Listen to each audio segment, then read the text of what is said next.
The sun had barely crested the horizon when Lieutenant Kira Navarro took her place in formation, the desert sand already beginning to radiate heat that would become unbearable by midday. She stood at attention with the rest of her unit outside the main barracks of Forward Operating Base Sentinel, her uniform crisp despite the dust that seemed to coat everything within minutes of stepping outside. Around her, soldiers shifted their weight and blinked against the harsh morning light, waiting for their commanding officer to begin the daily briefing.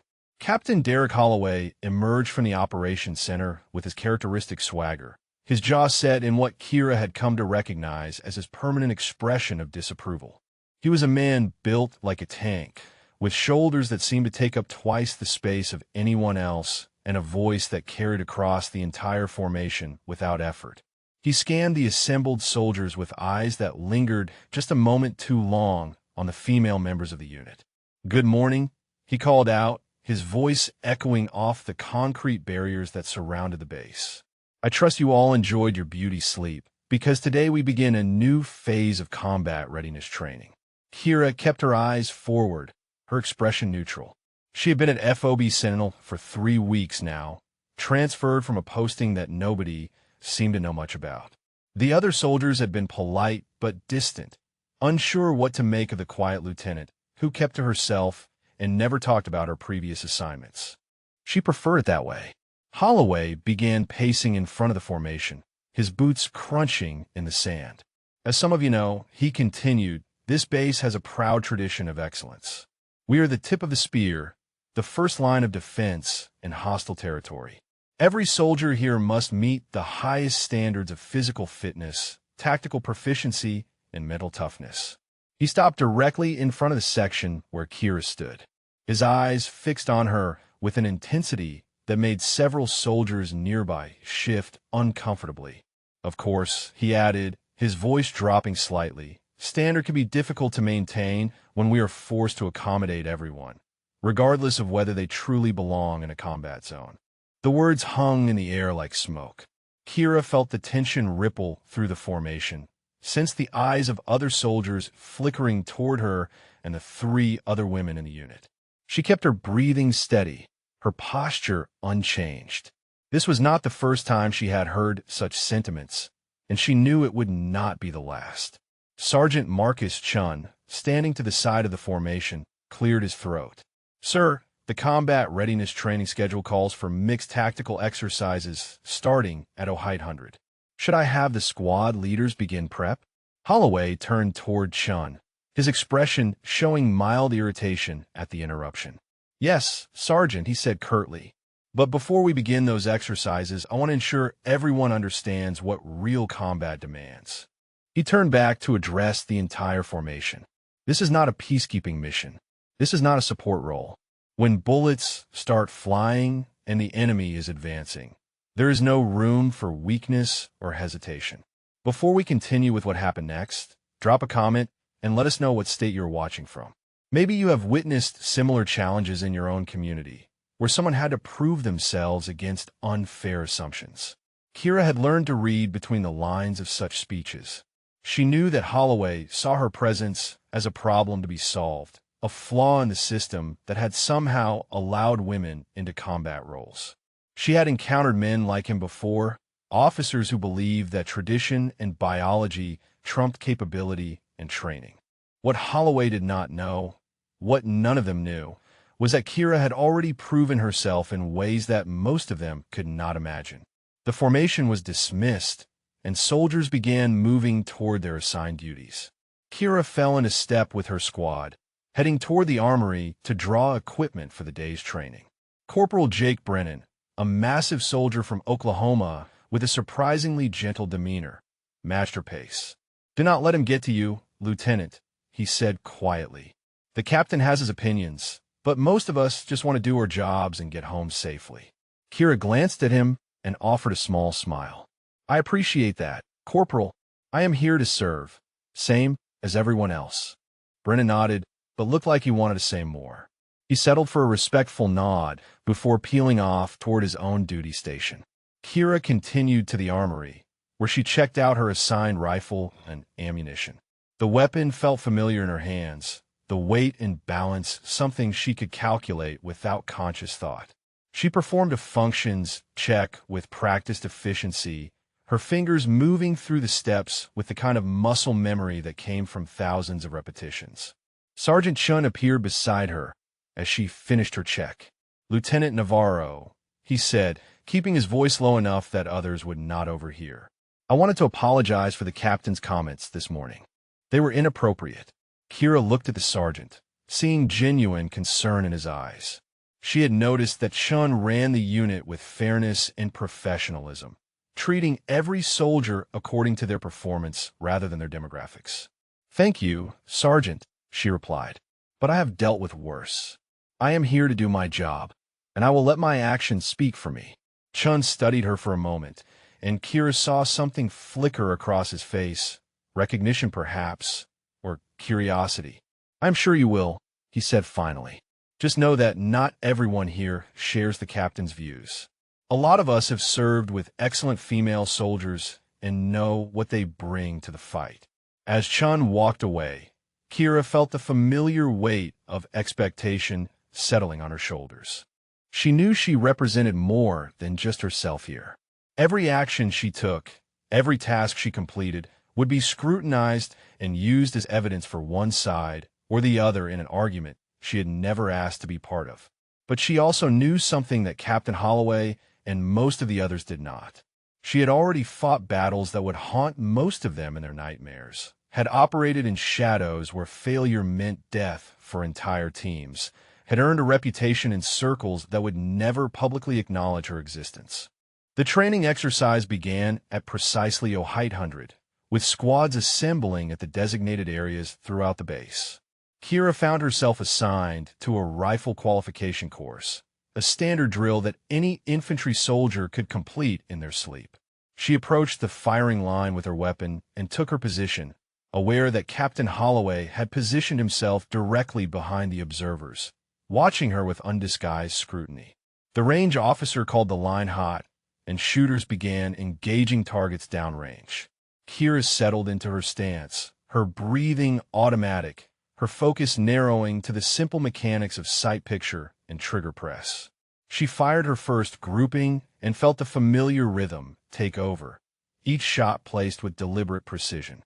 When the ceasefire was called and targets were checked, her grouping was tight enough to draw approving nods from the range officers, though she noticed Holloway's expression remained skeptical.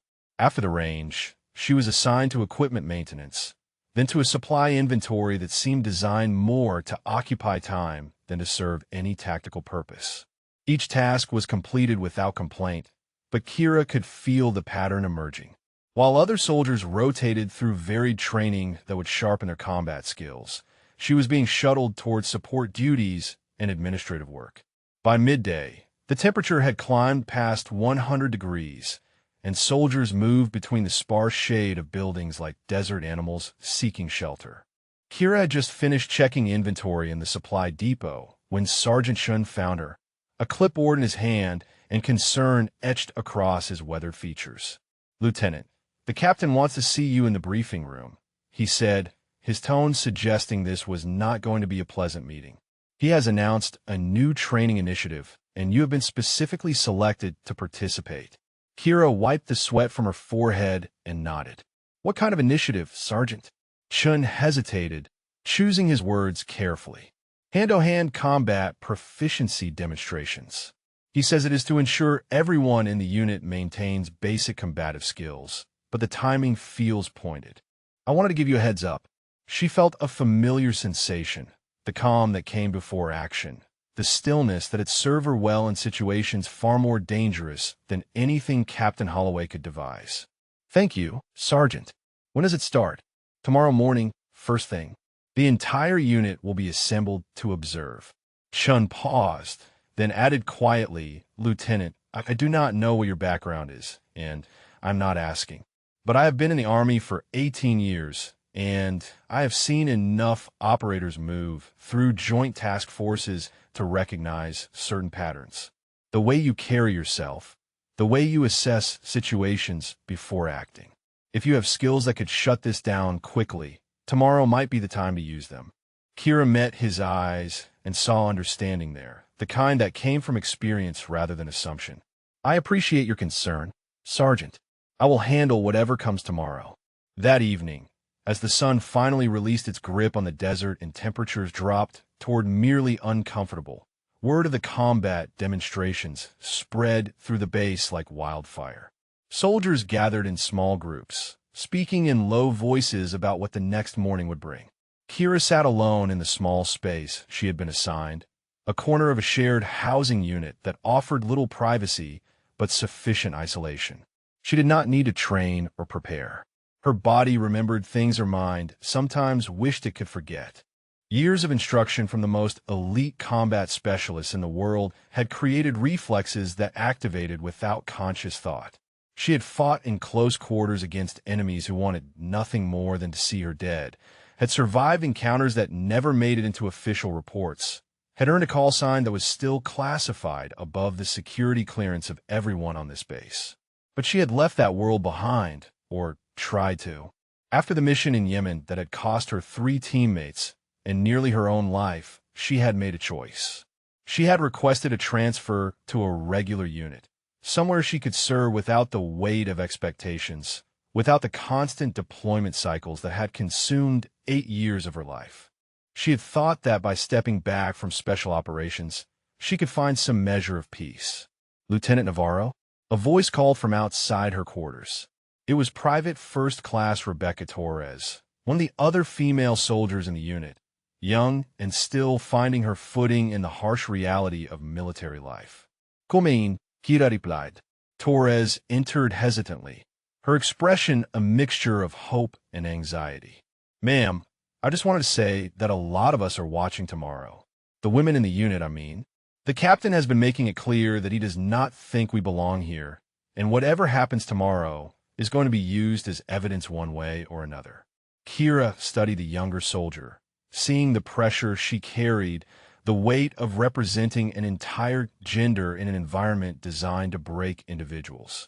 "I understand," she said simply. "I will do my best." Torres nodded, looking like she wanted to say more, but unsure how to articulate it. Finally, she managed, "Some of us heard rumors about your last posting. That was somewhere classified, doing something important. I do not know if that is true, but if it is, I just want you to know that it matters. To us, I mean, that someone like us made it to that level." After Torres left, Kira sat in the gathering darkness and considered the path that had brought her here.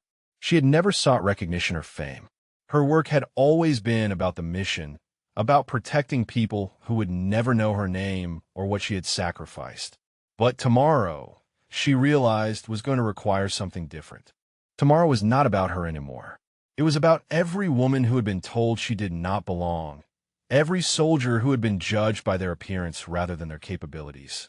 She stood and moved through a series of stretches, her body responding with the fluid precision of an instrument perfectly maintained. Her hands traced patterns in the air, muscle memory, cycling through techniques that had names in multiple languages. She was not preparing for a fight. She was reminding herself of who she was beneath the quiet exterior she had cultivated. Captain Holloway wanted a demonstration. He wanted to prove his point about women in combat roles. He had no idea what he was actually going to face, no concept of the training and experience contained in the frame of the woman he had so casually dismissed. Tomorrow morning, when he called her into that ring, he would learn a lesson that no amount of rank or tradition could protect him from. The desert night settled over FOB Sentinel, bringing with it the cold that always surprised newcomers. Kira lay on her bunk and closed her eyes, her breathing steady and calm. She had faced worse than tomorrow would bring. She had survived missions that would never be declassified, had operated in conditions that would break most soldiers. A training demonstration in front of her unit was nothing compared to what she had already endured. But as she drifted towards sleep, she felt the old instincts awakening, the part of her that had been forged in fire and honed by necessity. Tomorrow, Captain Holloway would get his demonstration, just not the one he expected. Dawn broke over FOB Sentinel with the same relentless heat that defined every day in this corner of the desert. Kira stood in formation once again, But this morning the atmosphere was different. Word had spread about the combat demonstrations, and the assembled soldiers carried an electric tension that had nothing to do with the upcoming training. They knew this was about more than maintaining proficiency. This was about proving a point. Captain Holloway arrived wearing a tight-fitting athletic shirt that showed off his muscular build, a departure from the standard uniform that suggested he intended to participate personally. He carried himself with the confidence of a man who had never been proven wrong, whose assumptions about the world had been consistently reinforced by a system built around people exactly like him. Today we focus on what truly matters in combat, he announced, his voice carrying across the assembled troops. When your equipment fails, when your ammunition runs out, when everything goes wrong, you have only your body and your training. Hand-to-hand combat is the oldest form of warfare, and it remains relevant because it strips away all pretense. It reveals who has the strength, the speed, the aggression needed to survive. He gestured toward a cleared area where training mats had been laid out in a makeshift ring. We will be conducting partnered sparring exercises. Each pair will demonstrate basic combatives techniques under controlled conditions. This is not about winning or losing. This is about showing that you have the fundamental skills required of a combat soldier. Kira watched as Holloway began calling out pairs, matching soldiers against each other with what seemed like random selection. But she noticed the pattern. The larger, more experienced soldiers were paired against each other first, giving them opportunity to showcase their skills. The demonstrations were impressive, controlled exchanges that highlighted proper technique and tactical thinking. Sergeant Shun was paired against Staff Sergeant Rodriguez, and their match drew appreciative comments from the watching soldiers. Both men had extensive martial arts training, and their exchange looked more like a choreographed demonstration than a fight. When they finished, Holloway nodded with satisfaction and called the next pair. Private Torres was matched against another female soldier, Private Melissa Vaughn, and Kira could see the intent behind the pairing. Holloway wanted to show that even when matched against each other, female soldiers lacked the aggressive edge he deemed essential. Torres and Vaughn performed adequately, following the prescribed techniques, but their movements were tentative, aware that they were being judged by different standards than their male counterparts. As the demonstrations continued, Kira remained motionless, her eyes tracking each match with the kind of analytical precision that had become second nature. She noted stance variations, timing patterns, the telegraph of movements before they occurred. Her mind cataloged techniques and identified inefficiencies without conscious effort, a habit developed through years of training where such observations meant the difference between mission success and failure. Corporal Jake Brennan was called next, matched against another large soldier named Patterson. The two men circled each other like bears, their size making their movements seem slower than they actually were. Brennan demonstrated a solid understanding of leverage and positioning, using his weight advantage to control the engagement. When they finished, both men were breathing hard, and the watching soldiers offered respectful acknowledgement of the display. Holloway checked his list, and Kira saw his eyes find her in the formation. Lieutenant Navarro, he called out, his voice taking on an edge that made several soldiers straighten their posture. You will be my final demonstration of the morning. Please step into the ring. The crowd parted as Kira moved forward, her stride even and unhurried. She could feel the weight of expectation from multiple directions. The female soldiers hoping she would represent them well. The male soldiers curious to see how she would handle herself. Sergeant Shun watching with that knowing expression that suggested he suspected more than he was saying. And Holloway, standing in the center of the ring with barely concealed satisfaction at finally having his opportunity to make his point. Before we begin, Holloway announced to the assembly, I want to emphasize that Lieutenant Navarro volunteered for this assignment. She chose to be here in a combat zone, in a role that demands physical capability and mental toughness. This demonstration will show whether that choice was wise. Kira stepped onto the mats and took a position across from where Holloway stood. She kept her hands loose at her sides, her weight evenly distributed, her breathing calm. She had learned long ago that the moments before contact were often more important than the contact itself. Reading an opponent, identifying their assumptions and expectations, understanding what they believed about themselves and about you. We will begin with basic defensive positions, Holloway said, moving into a fighting stance that was textbook military combatives. Lieutenant, please assume a ready position. She shifted her weight slightly, bringing her hands up in what appeared to be a standard defensive posture. But soldiers with trained eyes, those who had seen real combat or worked with elite units, might have noticed subtle differences. The angle of her shoulders, the position of her feet, the way her center of gravity seemed to float rather than settle. These were not the movements of someone who had learned combatives from a manual. These were the refined mechanics of someone who had internalized fighting systems at a level most soldiers never reached. Holloway began to circle, and Kira mirrored his movement with precise footwork. He threw a slow, controlled jab, testing her reaction. She slipped the punch with minimal movement, just enough to let it pass without wasting energy on dramatic evasion. He nodded as if this confirmed something he already believed. Basic defense, he called out to the watching soldiers. Now we escalate to realistic aggression levels. Lieutenant, I will be increasing speed and power. Defend as best you can. He threw a combination, faster now, with real intent behind the strikes. Kira's response was equally measured. She blocked the first punch, redirected the second, and created distance with a step that looked simple but placed her at the optimal range for her height and reach. Holloway pressed forward, committing more fully to his attacks, and Kira continued to defend without countering, her movements economical and precise. The watching soldiers began to murmur. What they were seeing did not match their expectations. Kira was not overpowered or overwhelmed. She was not struggling to keep up with Holloway's size and strength. Instead, she appeared to be controlling the engagement through positioning and timing, making his advantages irrelevant through superior technical execution. Sergeant Shun leaned toward another NCO and whispered something that made the other man's eyes widen. He was recognizing patterns, seeing echoes of training systems that were not taught to regular infantry. The way Kira maintained her centerline, the efficiency of her defensive angles, the complete absence of wasted motion. These were hallmarks of instruction from specialized schools that most soldiers only heard about in rumors. Holloway, sensing that his demonstration was not proceeding as planned, increased his aggression further.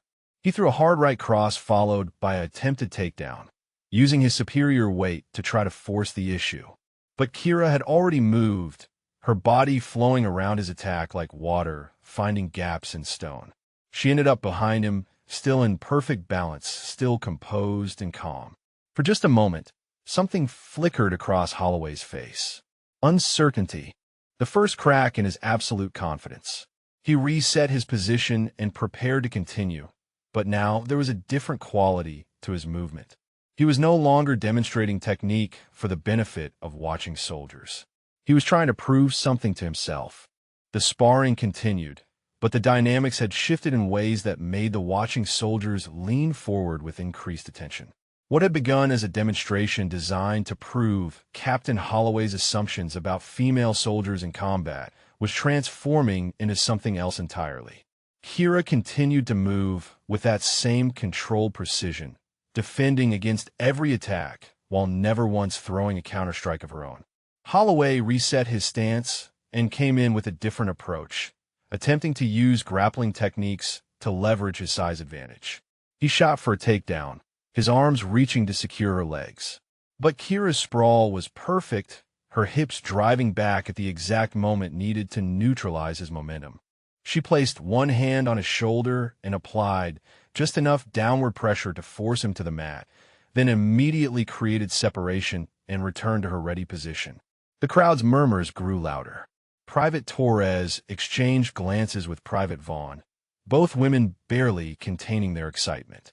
Corporal Brennan crossed his arms and nodded slowly, recognizing skill that transcended gender or physical attributes. Even soldiers who had entered the demonstration expecting to see Holloway's point proven were beginning to question their assumptions. "Let me show you proper countering technique," Holloway said, his voice slightly strained from exertion. He wiped sweat from his forehead and addressed the assembled troops. "What the lieutenant is doing is fine for pure defense, but combat requires the ability to transition from defense to offense. You cannot want to fight by only blocking." He turned back to Kira with an expression that mixed frustration with determination. "Lieutenant, I'm going to demonstrate how to counter effectively. Please attack with a right cross." Kira remained still for a moment, her dark eyes studying him with an intensity that made several soldiers uncomfortable. There was something in that gaze, a depth of experience that seemed at odds with her quiet demeanor and relatively junior rank. Then she moved, throwing a controlled right cross that followed the exact trajectory Holloway had requested. His counter was textbook, a simultaneous block and strike combination that should have landed cleanly. Should have. But Kira had already adjusted, her punch transforming into a feint that drew his counter into empty space while she pivoted to a new angle. His strike passed through where her head had been a fraction of a second earlier, and she stood at his flank in a position of tactical advantage she did not exploit. The watching soldiers erupted in a mixture of surprised comments and impressed acknowledgments. That was not the reaction of someone with basic combatives training. That was the fluid adaptation of a fighter who had internalized principles rather than memorized techniques. Sergeant Chen's suspicions solidified into near certainty. He had seen operators from Delta Force and SEAL teams move exactly that way, with economy of motion that came from training measured in thousands of hours rather than the standard courses required of regular soldiers. Again, Holloway commanded, his jaw tightening. "This time come at me with full commitment." "Sir," Kira said quietly, her voice carrying despite its measured tone. "Perhaps we should pause here. The demonstration has shown basic defensive concepts." "We will pause when I say we pause," Lieutenant Holloway snapped. "That is an order. Attack me with full force and speed." Kira's expression did not change, but something shifted in her posture, a subtle settling that made her seem simultaneously more relaxed and more dangerous. She had spent years following orders from commanders who had earned her respect through competence and integrity. Holloway had earned nothing except her professional courtesy, and even that was wearing thin. But she was still a soldier, still bound by the chain of command that held military structure together. She stepped forward and threw a combination, not with full force, but with enough commitment to satisfy Holloway's demand. Her strikes were fast and technically sound, each punch flowing naturally into the next. Holloway managed to block the first two, but was late on the third, her fist stopping just short of contact with his ribs. She pulled the strike deliberately, maintaining control even in execution. "You pulled that punch," Holloway said, breathing harder now. "In real combat, hesitation gets you killed." The watching soldiers shifted uncomfortably, sensing the tension escalating beyond what was appropriate for a training demonstration. "With respect, sir," Kira replied, her voice still calm. "In real combat, the objective is mission completion and survival, not proving points. Controlled sparring requires controlled strikes." Holloway's face flushed, and several senior NCOs exchanged concerned glances. The captain was allowing his ego to override his judgment, pushing an exercise beyond its intended purpose. Sergeant Chen took a step forward as if to intervene, but Holloway raised a hand to stop him. "I will decide the parameters of this exercise, Sergeant," he said sharply. Then he turned back to Kira, and his voice took on an edge that made even the most junior soldiers recognize as inappropriate. "Lieutenant Navarro seems to believe she understands combat better than her commanding officer. Perhaps she needs a more realistic demonstration of what actual fighting entails." He moved toward her with increased aggression, his strikes faster and harder than anything he had thrown before. This was no longer a training demonstration. This was a senior officer using his position to physically intimidate a subordinate, and everyone watching knew it. Kira's defense adjusted accordingly, her blocks becoming sharper, her evasions more pronounced. But still she did not counter, did not take the openings that presented themselves with every overcommit strike Holloway threw. Private Torres looked like she wanted to intervene, her hands clenched into fists at her sides. Brennan's expression had gone from interested observation to barely concealed anger at what he was witnessing. Even soldiers who had agreed with Holloway's general opinions about women in combat were becoming uncomfortable with how this demonstration had evolved. Holloway pressed harder, throwing a hook that had real power behind it, the kind of strike that could cause serious injury even in a training environment. Kira slipped beneath it with a movement so smooth it seemed choreographed. And for the first time since the exercise began, she placed her hand on Holloway's extended arm. Not striking, not applying a lock, just resting her palm against his tricep as his punch sailed over her head. The touch lasted only a second, but it communicated volumes. It said that she could have done more, that she was choosing not to, that his aggression was being tolerated rather than overcome. When she released his arm and stepped back to her ready position, Holloway stood breathing heavily, sweat soaking his shirt, while Kira appeared as composed as when the exercise had begun. The moment crystallized something for the watching soldiers. They were not seeing a female lieutenant struggling against a male captain's superior strength and skill. They were seeing someone with extraordinary training and discipline choosing not to humiliate a commanding officer who had pushed far beyond appropriate boundaries. The restraint itself was a demonstration of capability that needed no explicit proof. Sergeant Chin stepped forward, his voice carrying quiet authority. "Sir, perhaps we should conclude this portion of the training. I believe the key concepts have been adequately demonstrated." Holloway looked at Chun, then at the assembled soldiers whose expressions ranged from confusion to disapproval. He seemed to realize that whatever point he had intended to make had been lost somewhere in the escalation of his own aggression. But rather than acknowledge the situation gracefully, his pride demanded one final assertion of dominance. "We will continue," he said, his voice tight with barely controlled anger. "But first, let's make this more interesting." He gestured toward Brennan. "Corporal, join Lieutenant Navarro in the ring. We will demonstrate multiple opponent scenarios." Corporal Jake Brennan hesitated at the edge of the training mats, his massive frame suddenly seeming uncertain despite his size. He looked from Captain Holloway to Lieutenant Navarro and back again, clearly uncomfortable with what was being asked of him. The other soldiers watched in silence, the training demonstration having crossed into territory that felt more like punishment than instruction. "Sir," Brennan said carefully, his Oklahoma drawl more pronounced when he was stressed, "I'm not sure this is appropriate. Multiple opponent scenarios are advanced training, and the lieutenant has already demonstrated solid fundamentals." Holloway's expression hardened. "Are you refusing a direct order, Corporal?" "No, sir," Brennan replied quickly. "Just expressing concern about training safety protocols." "Your concern is noted. Now get in the ring." Brennan stepped onto the mats, his apologetic glance toward Kira speaking volumes about his character. She gave him a barely perceptible nod, understanding that he was caught between following orders and his own sense of what was right. He positioned himself at an angle to Holloway, clearly planning to take a passive role in whatever came next. "The scenario is simple," Holloway announced to the watching troops.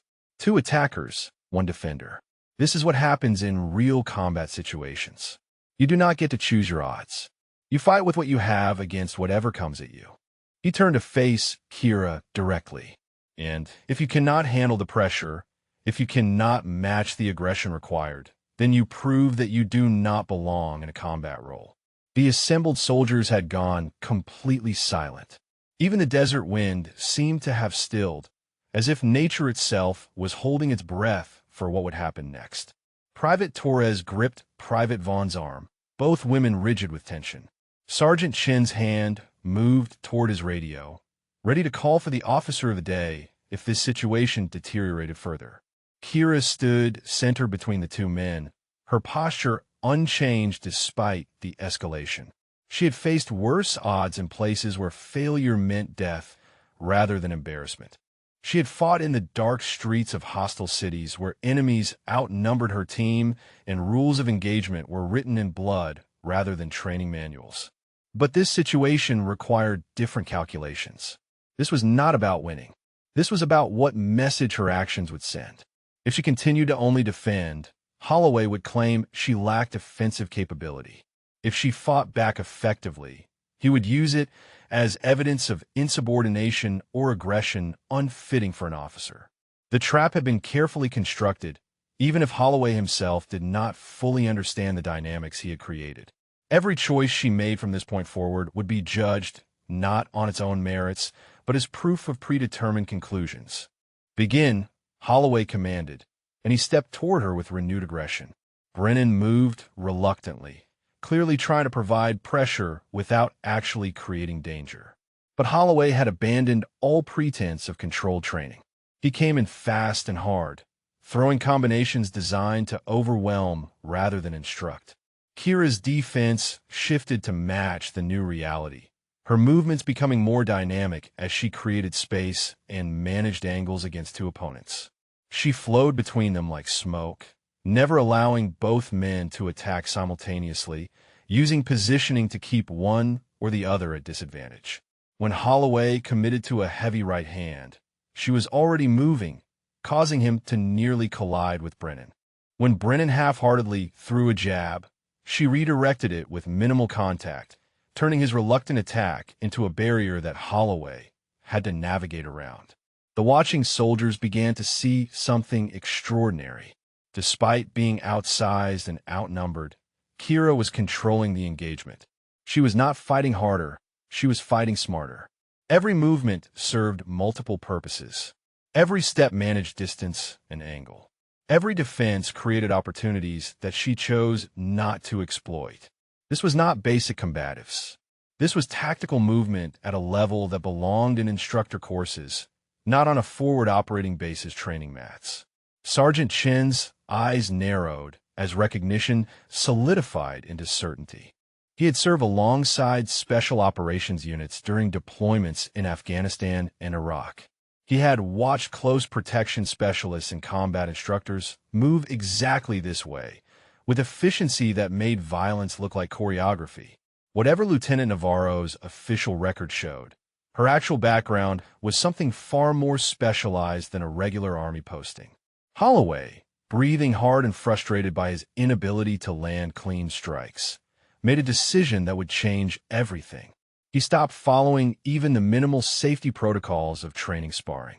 He threw a hard hook aimed at Kira's jaw with full commitment and power, the kind of strike meant to hurt rather than score points. It was the punch of a man who had lost control of both the situation and himself. Time seemed to compress for those watching. The strike came in fast and hard, Holloway's superior size and strength behind it. For a fraction of a second, it seemed the blow would land, that Kira would finally be overwhelmed by the raw physical advantages she had been navigating around. But then she moved with a speed that shocked everyone watching, her head slipping the punch by millimeters while her body positioned itself at an angle that every trained fighter recognized as a counter-striking position. Her right hand was already chambered, positioned perfectly to deliver a devastating counter to Holloway's exposed jaw. The opening was absolute. His momentum had carried him past his own balance point, his chin raised and unprotected, his body weight committed forward. One strike from that position, delivered with proper technique, would end the engagement decisively. Every soldier watching knew it. Holloway himself knew it in that frozen moment, his eyes widening with the realization that he had made a catastrophic error. But Kira did not throw the counter. Instead, she held the position, her fist inches from his face, letting him feel the wind of the punch that did not come. Then she stepped back and lowered her hand, returning to her neutral stance as if nothing significant had occurred. The message was unmistakable. She could have struck. She chose not to. The restraint was more devastating than any blow could have been. The crowd erupted in a mixture of reactions. Gasps of surprise at the near miss. Murmurs of appreciation for the skill demonstrated. Uncomfortable shifting from those who understood they had witnessed a senior officer saved from humiliation only by the grace of a subordinate he had been attempting to embarrass. Brennan stepped back immediately, wanting no part of whatever came next. Holloway stood frozen, his face cycling through emotions too quickly to track. shock at how close he had come to being encountered, anger at being shown up in front of his unit, fear at what might have happened if Kira had not exercised restraint, and something else, something that looked almost like understanding beginning to dawn through the haze of his prejudice and pride. "That is enough," Sergeant Shun said firmly, his voice cutting through the chaos with the authority of an NCO who had seen too much to allow this to continue. "The training demonstration is concluded. All personnel dismissed to regular duties." But Holloway raised his hand, stopping the dispersal. His breathing had steadied, and when he spoke, his voice carried a different quality than before, one that suggested something fundamental had shifted in his understanding. "No," he said quietly, "this demonstration is not finished." He looked directly at Kira, and for the first time since she had arrived at FOB Sentinel, she saw him truly see her rather than just his assumptions about her. The desert sun beat down on the training area as Captain Holloway stood facing Lieutenant Navarro, the assembled soldiers waiting to see what would happen next. The air itself seemed charged with possibility, as if the next words spoken would determine not just the outcome of this moment, but the trajectory of relationships and respect throughout the entire unit. "Lieutenant Navarro," Holloway said, his voice stripped of its earlier aggression, but not yet fully respectful. "I need to understand something. That counter position you took, the way you moved through our attacks, your defensive positioning throughout this entire exercise, that is not standard infantry training. Where did you learn to fight like that?" Kira remained silent for a moment, weighing her response. She had spent 3 weeks at this base, carefully avoiding questions about her background, deflecting curiosity with professional courtesy and the excuse that her previous posting was routine. But the demonstration had revealed too much to maintain that fiction. The soldiers watching had seen enough to know she possessed skills far beyond what her current rank and posting suggested. "Various courses over the years, sir," she finally replied, her tone neutral. "Advanced combatives programs available to soldiers who pursue additional training opportunities." Holloway shook his head slowly. "No," he said. "I have been through every advanced combatives program the Army offers, Lieutenant. What you just demonstrated goes beyond any of them. The way you managed angles against multiple opponents, the economy of your movements, that counterposition you held." He paused, seeming to choose his next words carefully. "I have only seen that level of technical precision once before, during a joint training exercise with a specialized unit whose name I am not authorized to mention." The watching soldiers leaned in closer, their interest piqued by the direction this conversation was taking. Sergeant Shun crossed his arms and waited, knowing that his own suspicions were about to be either confirmed or denied. Private Torres held her breath, hoping desperately that whatever was about to be revealed would justify the faith she had placed in the quiet lieutenant, who represented so much more than just herself. "Sir," Kira said carefully, "some aspects of my service record are classified. I can confirm that I have received advanced training appropriate to previous assignments, but the specifics of those assignments are not something I am authorized to discuss." Holloway studied her for a long moment, and something shifted in his expression. The hostility that had driven him throughout the morning had transformed into something that looked almost like professional curiosity. "Are you telling me," he asked slowly, "that I just spent the last hour trying to prove that a soldier with classified special operations training does not belong in combat roles?" A ripple of surprised murmurs passed through the assembled troops. The implications were enormous. If Kira truly had special operations background, then everything Holloway had said and done during the demonstration took on a completely different meaning. He had not been testing a regular infantry lieutenant. He had been unknowingly challenging someone whose training and experience likely exceeded his own by orders of magnitude. "I'm telling you, sir," Kira replied with careful precision, "that I have served in various capacities that required specialized skills. My current posting is by choice, not assignment. I requested a transfer to a regular unit because I wanted to serve in a more traditional capacity." "Why?" The question came from Corporal Brennan, who still stood at the edge of the training mats. "Why would someone with that kind of background step down to a regular posting?" No disrespect intended, ma'am, but that seems like moving backward in your career. Kira turned to face Brennan and the watching soldiers, aware that her answer would matter to all of them for different reasons.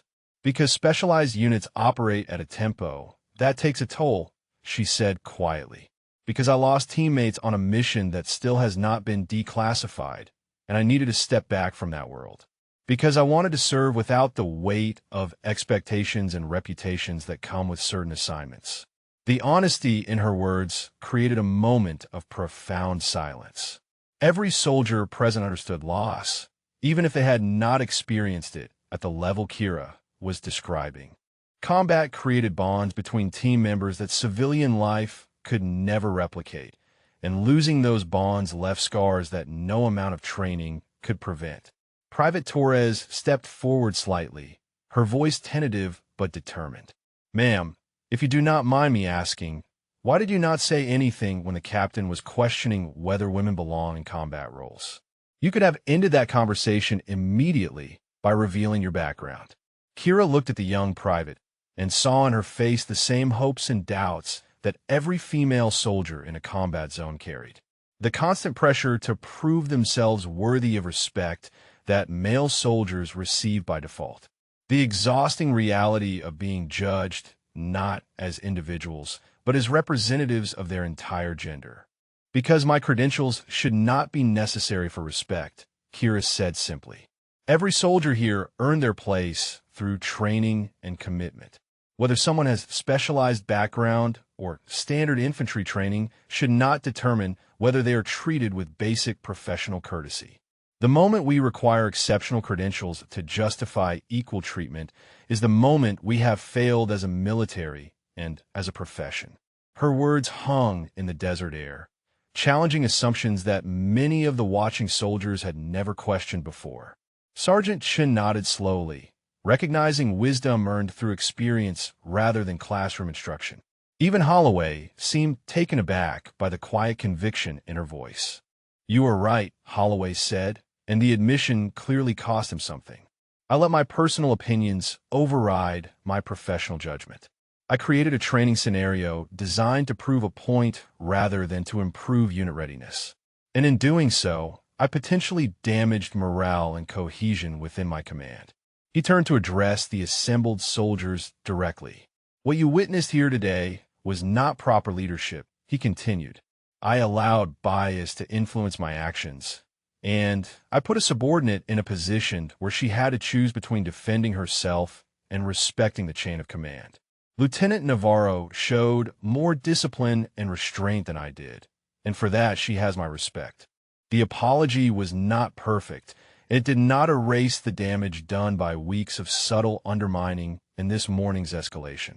But it was a beginning, an acknowledgement that change was possible even from someone as entrenched in his views as Captain Holloway had seemed to be. The watching soldiers processed this transformation in different ways, some skeptical that it would last, others hopeful that genuine growth could occur. Sergeant Chun cleared his throat. Sir, with your permission, I would like to suggest that Lieutenant Navarro be added to our combat training rotation.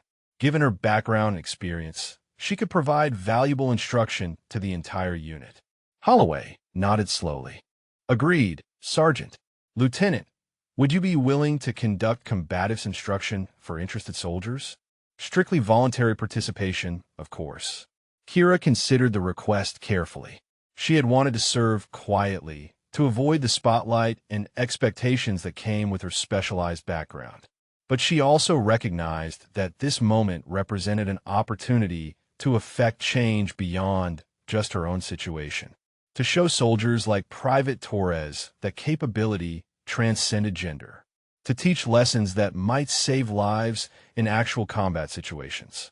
I would be willing to provide instruction, sir, she said finally, on the condition that participation is truly voluntary and that the focus remains on practical skills rather than proving points or settling debates. Understood, Holloway agreed. We will schedule sessions starting next week. He paused, then added, and Lieutenant, I owe you a personal apology beyond the one I gave to the unit. My behavior this morning was inappropriate regardless of your background or training level. I allowed prejudice to override professionalism, and that is inexcusable. Kira acknowledged the apology with a slight nod, knowing that words alone would not determine whether real change occurred.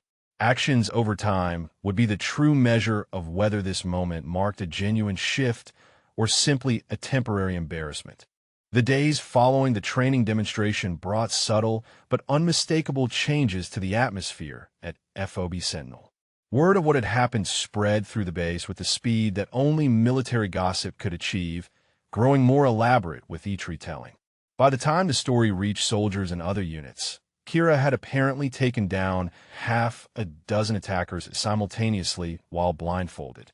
She found the exaggerations both amusing and concerning, preferring her actual capabilities remain understated rather than mythologized. She spent the next week preparing for the voluntary combatives training she had agreed to conduct, reviewing curriculum and planning progressions that would be useful for soldiers who might actually face hand-to-hand combat situations. Her small quarters became a planning space, with notes and diagrams covering the limited desk space as she worked to distill years of specialized instruction into accessible lessons for regular infantry. Sergeant Chen stopped by her workspace 3 days after the demonstration, knocking on the doorframe before entering. "Lieutenant, got a minute?" "Of course, Sergeant." Kira gestured to the only chair in the room while she remained standing. "What can I do for you?" Chen settled into the chair with the practiced ease of someone who had spent decades in the Army learning when to observe formality and when to dispense with it. "I wanted to talk to you about the training you were planning," he said, "and maybe ask a few questions that have been on my mind since watching you handle the captain." "Ask whatever you need to, Sergeant." Chun studied her for a moment, his weathered face showing the kind of calculation that came from years of reading people and situations. "I deployed twice to Afghanistan with Joint Special Operations Task Forces," he said. "Pulled security for operations I was not clear to know the details of, but I got to see how those operators moved and worked. The way you controlled space during that demonstration, the precision of your defensive angles, the fact that you could have ended it any time you wanted but chose restraint." He paused. "You were not just special operations adjacent, were you? You were the real thing." Kira maintained her composure, but she recognized that Chun had earned an honest answer through his professionalism and the respect he had shown throughout her time at the base.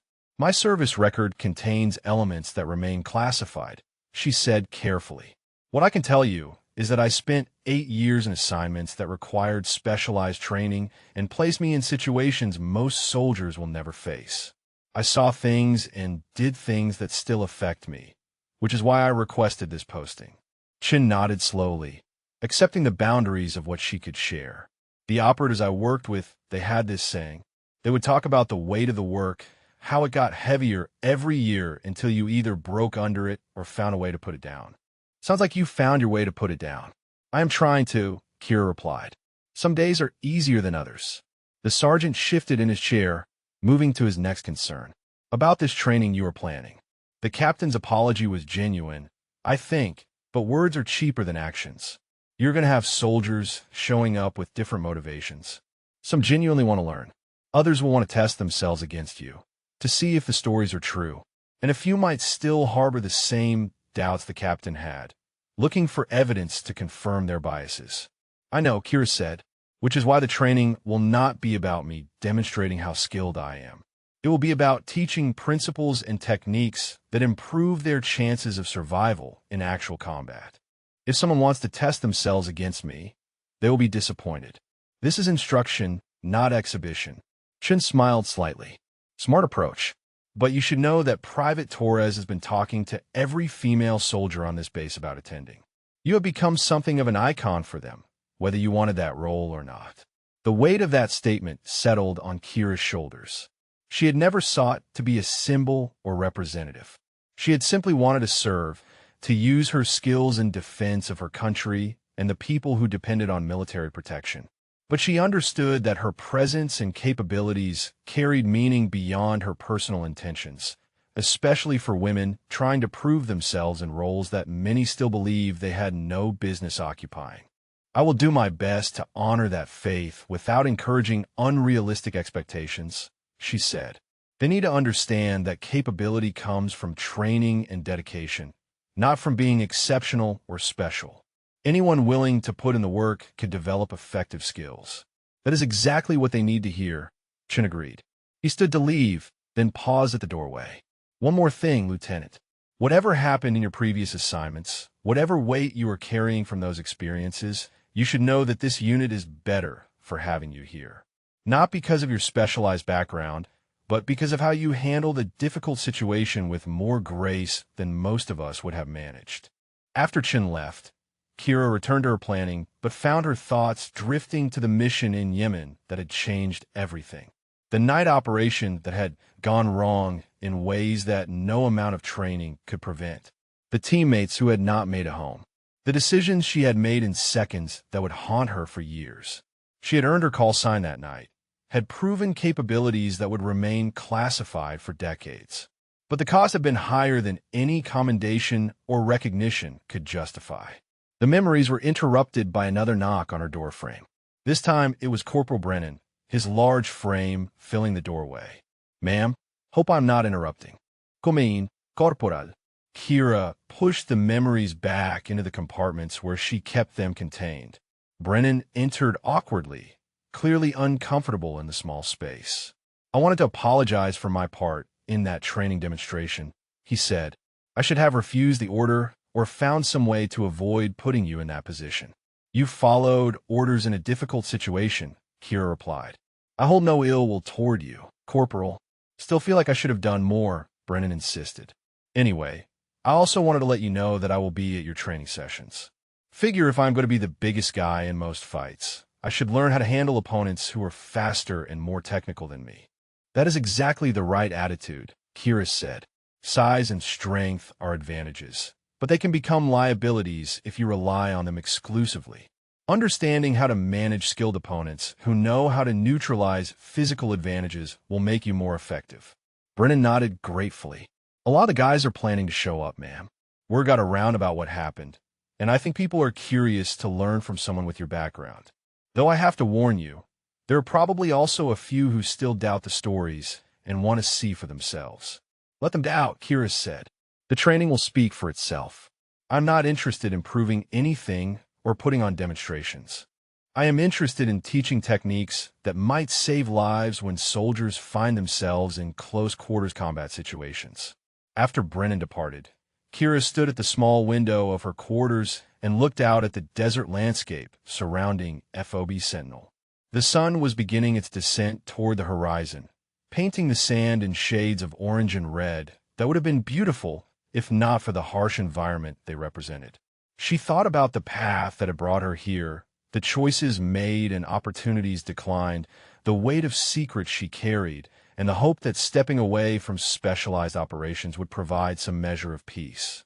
The upcoming training sessions represented a test of whether she could share her knowledge without revealing the full extent of her background, could teach without becoming a spectacle, could help others improve while maintaining the quiet anonymity she had sought by requesting this posting. She had faced enemy combatants in the dark, had operated behind enemy lines where capture meant torture and death, had made split-second decisions that determined whether missions succeeded or failed. Surely, she could handle teaching hand-to-hand combat techniques to soldiers who wanted to learn. The first voluntary combat training session was scheduled for early morning, before the desert heat became oppressive enough to make physical exertion dangerous. Kira arrived at the designated training area 30 minutes early to prepare the space and review her lesson plan one final time. She had decided to focus on fundamental principles rather than flashy techniques, on concepts that would serve soldiers regardless of their size or physical attributes. When soldiers began arriving, the turnout exceeded her expectations. Nearly 40 personnel assembled on the training mats, representing a significant portion of the base's combat personnel. Private Torres and Private Vaughn were among the first to arrive, their eager expressions betraying both excitement and nervousness. Corporal Brennan positioned himself toward the back, his size making him impossible to miss even when he tried to blend into the group. Sergeant Chun stood to the side in his role as senior enlisted supervisor, present to ensure proper conduct, but clearly allowing Kira to run the session. What surprised her most was the presence of Captain Holloway, who arrived just as the session was scheduled to begin. He took a position among the other soldiers rather than apart from them, his body language suggesting he was there as a participant rather than an observer. Their eyes met briefly, and he gave a slight nod that acknowledged the complicated dynamic between them while respecting the instructional environment she was creating. "Good morning," Kira began, her voice carrying clearly across the assembled group. "Thank you all for volunteering your time for this training. Before we begin, I want to establish expectations. This is not a demonstration of my skills or abilities. This is instruction in principles and techniques that can improve your effectiveness in close-quarters combat situations. My goal is not to impress you, but to teach you concepts that might save your life or the lives of your teammates." She paused to let her words settle, watching the soldiers' reactions. Some looked disappointed, having perhaps hoped for a more dramatic display. Others nodded in appreciation of the professional approach. Torres leaned forward slightly, absorbing every word with the intensity of someone who understood how much this training opportunity meant. "Combat at close range is chaotic and unpredictable," Kira continued. "You cannot rely on perfect technique or ideal circumstances. What you can rely on are principles that work regardless of situation or opponent. Today we will focus on 3 fundamental concepts: distance management, structure disruption, and aggressive defense. These principles apply whether you are fighting someone your own size or someone much larger and stronger." She gestured for a volunteer, and after a moment's hesitation, a sergeant named Williams stepped forward. He was average height and build, representing the typical soldier physique rather than either extreme. "Perfect," Kira said. "Sergeant Williams, please assume a fighting stance." Williams moved into a basic combative's position, his hands up and his weight distributed reasonably well. Kira circled him slowly, pointing out both strengths and areas for improvement in his structure. "Notice how Sergeant Williams has created a defensive frame with his hands and arms," she explained. "This is good foundational positioning.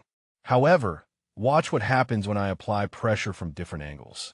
She demonstrated how even small movements could disrupt Williams' balance and structure, not through superior strength, but through understanding of leverage and timing. She moved with the same efficiency the soldiers had witnessed during her demonstration with Captain Holloway. But now she narrated her actions, breaking down the mechanical principles behind each movement. "The key is not to fight against someone's strength," she explained as she guided Williams through various positions. "The key is to redirect their energy and exploit the momentary vulnerabilities that appear whenever they commit to an action. A punch is not just an attack. It is also a temporary imbalance and an opportunity if you know how to recognize and capitalize on it." For the next hour, Kira rotated through volunteers, demonstrating principles with each one while ensuring that every soldier present had opportunity to practice the techniques with a partner. She moved through the group, offering corrections and adjustments, her teaching style patient and methodical. When soldiers struggled with a concept, she found different ways to explain the same principle until understanding clicked into place. Private Torres partnered with Private Vaughn, and Kira spent extra time working with them to build their confidence. "You are both hesitating before you move," she observed. "You are thinking too much about whether you can execute the technique. Stop asking permission from your own doubt. The technique works because of physics, not because of who is performing it. Trust the principle and commit to the movement." Torres tried again, this time with more conviction, and successfully redirected Vaughn's attack in a way that created immediate tactical advantage. The surprise and delight on her face was immediate, and several watching soldiers offered encouraging comments. Vaughn returned the favor moments later, executing a structural break that caused Torres to lose balance despite both women being similar in size and strength. "Exactly right," Kira confirmed. "You just proved that technique transcends physical attributes.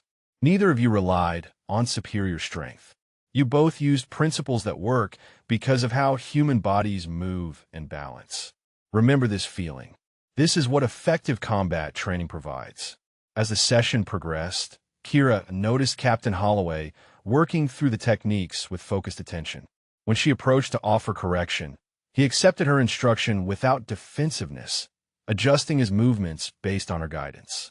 It was a small thing, but in the context of their previous interaction, it represented meaningful change. An officer accepting instruction from a subordinate required setting aside ego in service of improvement. Corporal Brennan proved to be an excellent training partner despite his size, using controlled strength that allowed smaller soldiers to practice techniques without fear of injury. When Kira demonstrated how to manage larger opponents, she used Brennan as her example, showing how distance control and angle management could neutralize significant size advantages. Watch carefully, she instructed the group.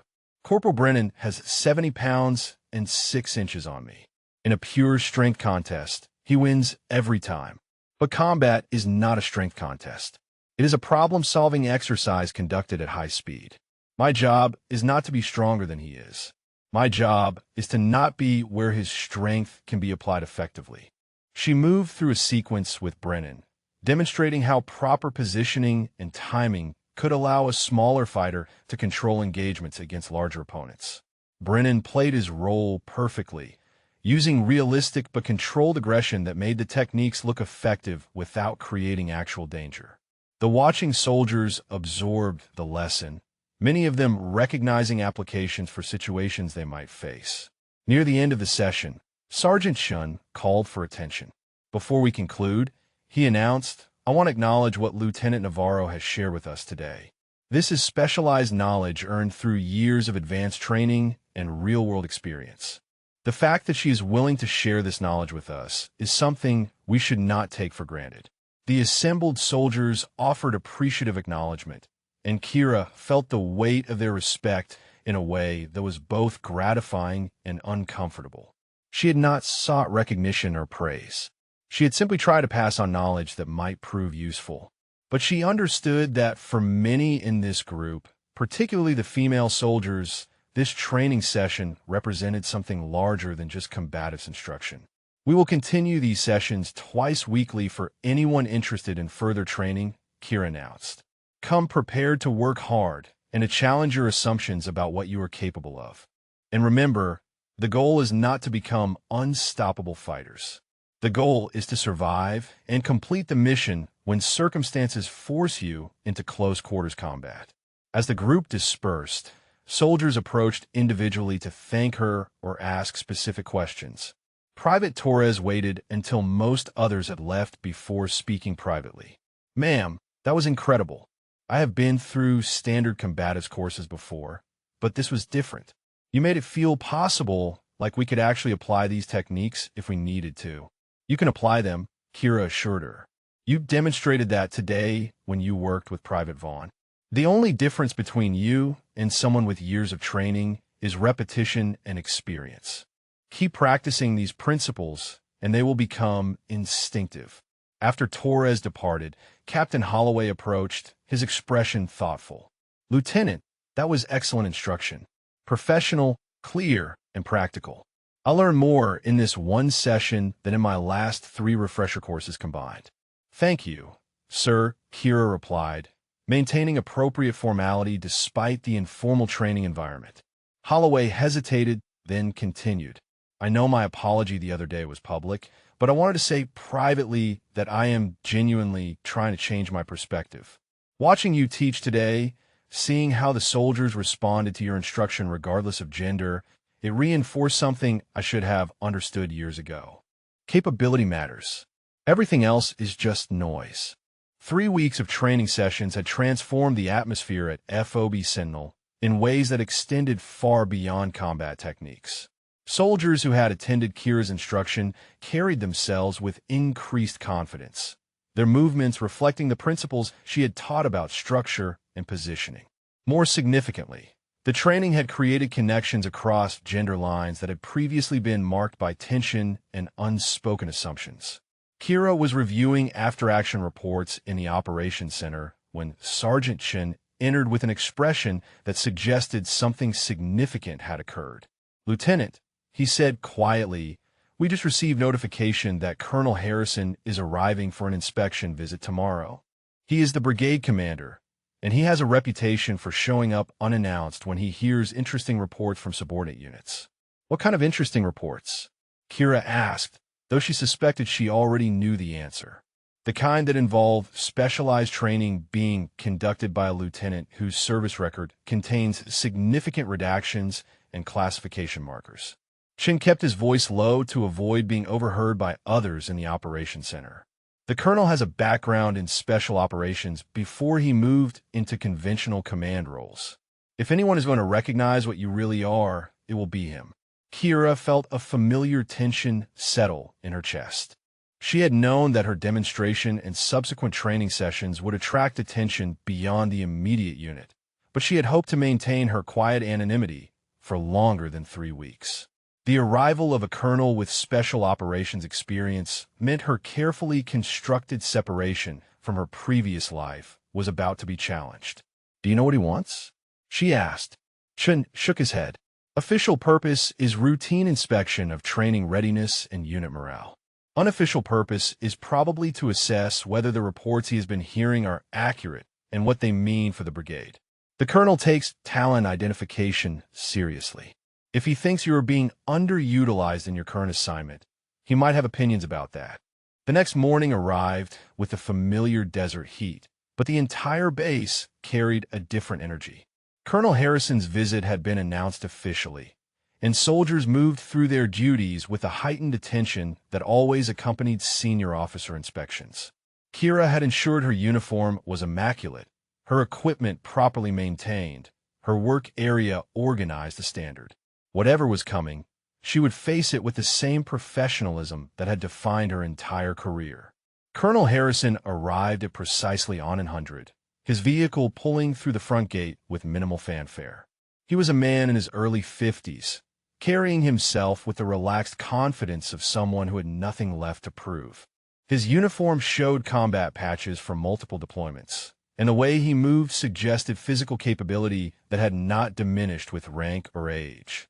Most telling were his eyes, which missed nothing as they scanned the base and its personnel. Captain Holloway met the colonel at the operations center, conducting the initial briefing on unit status and recent activities. Kira remained at her duty station, aware that she would be called forward when Harrison was ready to address whatever had brought him to this particular base. She did not have to wait long. Captain Holloway appeared at her workspace within 30 minutes of the colonel's arrival. "Lieutenant Navarro, Colonel Harrison would like to speak with you. Please accompany me to the briefing room." The walk across the base felt longer than the actual distance covered. Soldiers watched with curiosity as she followed Holloway toward the building where the colonel waited. By now, most of the base knew some version of what had happened during the training demonstration, and they understood that this meeting carried significance beyond routine inspection protocols. Colonel Harrison stood as she entered the briefing room, a gesture of respect that surprised her given the significant rank difference. "At ease, Lieutenant," he said, his voice carrying the distinctive tone of someone accustomed to command without needing to project authority. "Please have a seat." Kira sat in the indicated chair, while Holloway positioned himself near the door, clearly present but allowing the colonel to lead the conversation.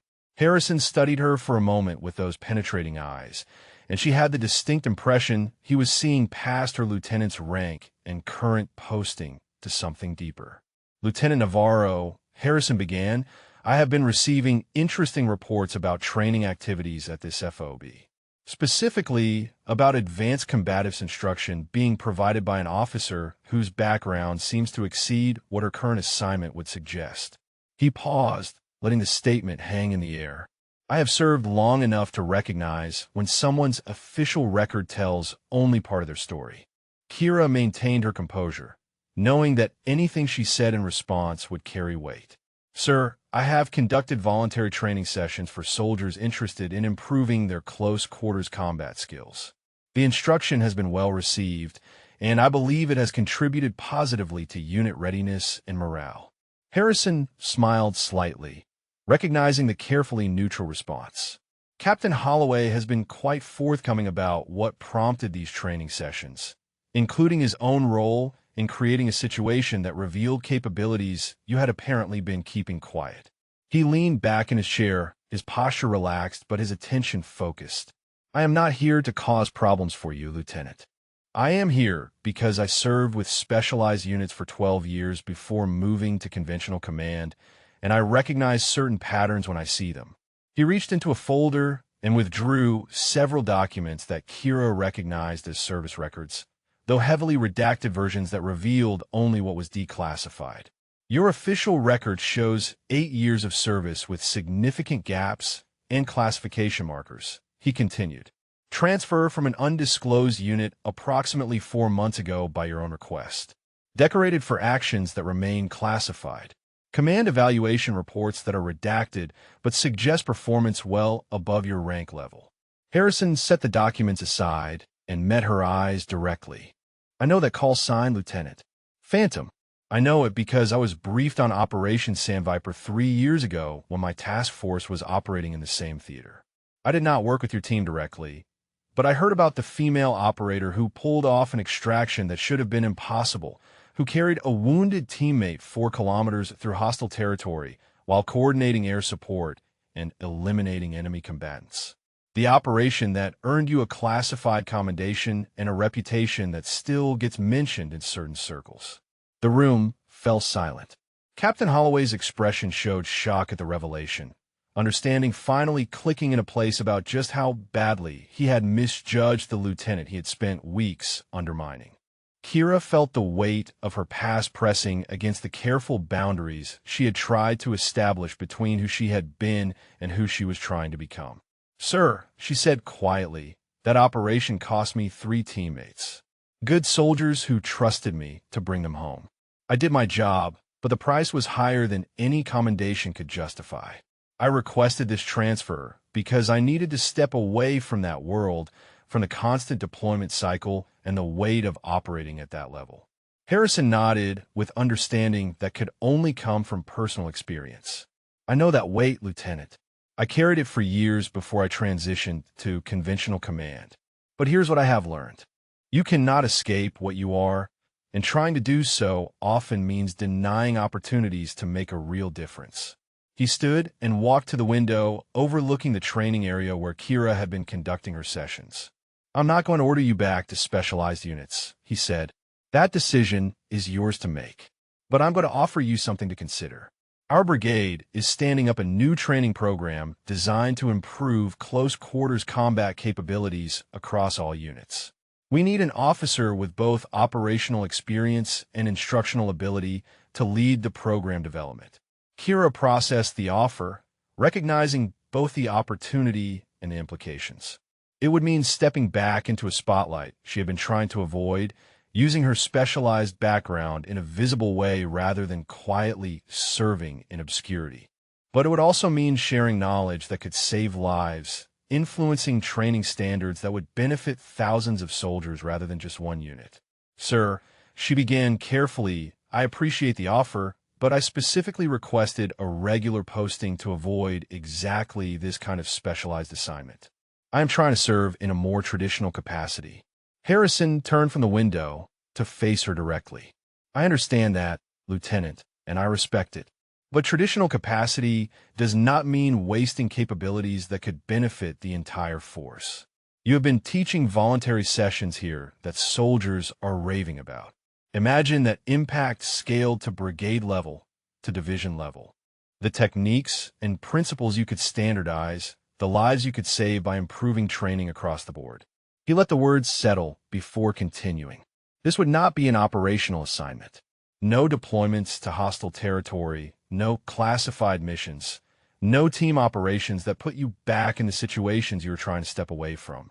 This would be pure instruction and program development, using your experience to improve how we prepare soldiers for close-quarters combat realities.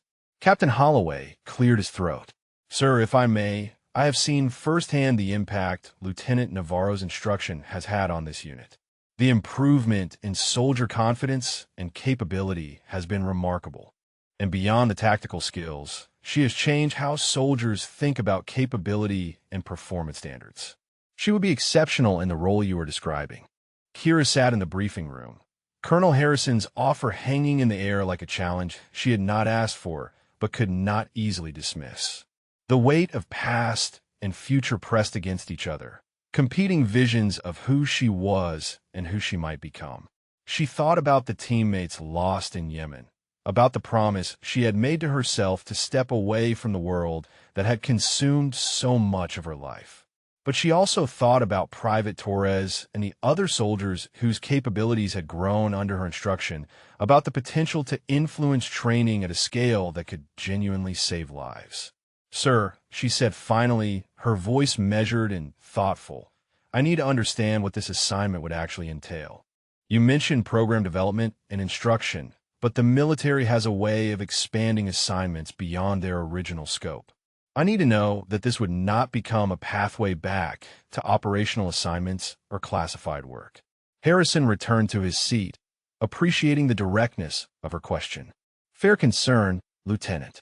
Let me be explicitly clear about what I am offering and what I am not. This would be a training development position at brigade headquarters.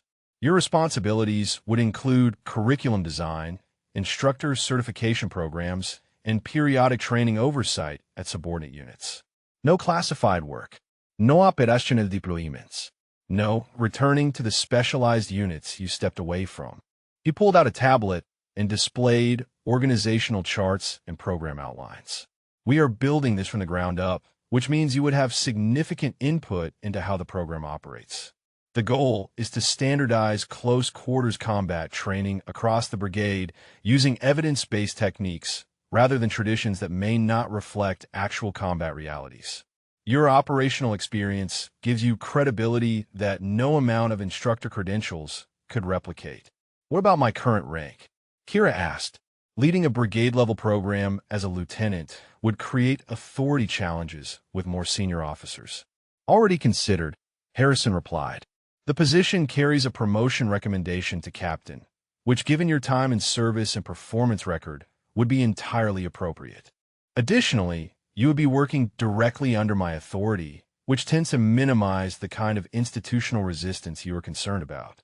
Captain Holloway shifted his position near the door, and both Kira and Harrison glanced toward him. "Sir, if I may add something," Holloway said hesitantly. "Lieutenant Navarro's instruction has been effective not just because of her technical expertise, but because of how she presents the material. She does not position herself as superior to the soldiers she teaches. She makes advanced techniques accessible and emphasizes principles over flashy demonstrations. Those qualities would translate well to program development." Harrison nodded in agreement. "Captain Holloway makes an excellent point. We have plenty of instructors who can demonstrate impressive techniques. What we need is someone who could develop training that actually improves combat effectiveness for the average soldier, not just the naturally talented or physically exceptional ones." Kira considered the colonel's words, recognizing the truth in them. Her own training had been conducted by some of the best instructors in the world, individuals who understood that real expertise meant making complex skills accessible rather than maintaining artificial mystique around specialized knowledge. If she accepted this position, she could influence how thousands of soldiers were prepared for situations they might face in actual combat. But there was another consideration, one that went beyond tactical effectiveness or career progression. She thought about the morning she had stood in formation while Captain Holloway had questioned whether women belonged in combat roles, about the pressure that female soldiers like Torres carried simply because of their gender. If she accepted a visible position developing brigade-level training, she would become a representative figure whether she wanted that role or not. "Sir," she said slowly, "I appreciate the offer and I understand the potential impact of the position. But I need to be honest about something.